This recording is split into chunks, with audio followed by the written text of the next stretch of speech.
kepada Habib Abdurrahman. Ia semakin terpojok. Akhirnya ia menilai, martabatnya di mata rakyat Aceh sudah jatuh. Maka pada 13 Oktober 1878, ia menyerahkan diri kepada Belanda.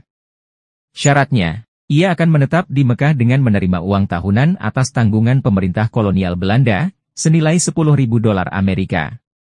Sementara TGK Cik di Tiro dan Panglima Perang Aceh lainnya terus melakukan perlawanan.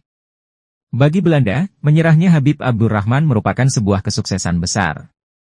Pada 24 November 1887, Habib Abdurrahman dikirim ke Jeddah dengan menumpang kapal HRMS Cuaracao. Pasukan Belanda euforia terhadap keberhasilan tersebut.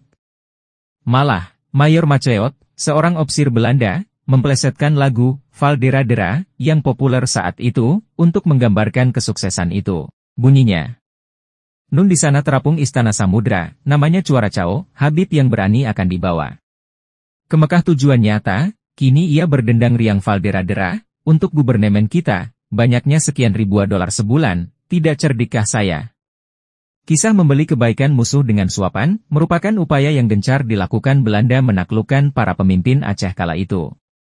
Termasuk menggaji kaum ule balang sebagai kaki tangannya.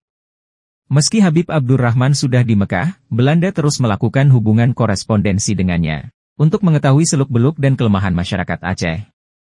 Dari Mekah, pada 3 Muharram 1302 atau Oktober 1884, Habib Abdurrahman mengirim surat kepada pemerintah Hindia Belanda di Aceh melalui Christian Snoek Hurgronje di konsulat Belanda di Jeddah. Snoek Hurgronje saat itu sedang mendalami Islam di Arab. Di sana ia mengorek setiap informasi tentang Aceh melalui Habib Abdurrahman.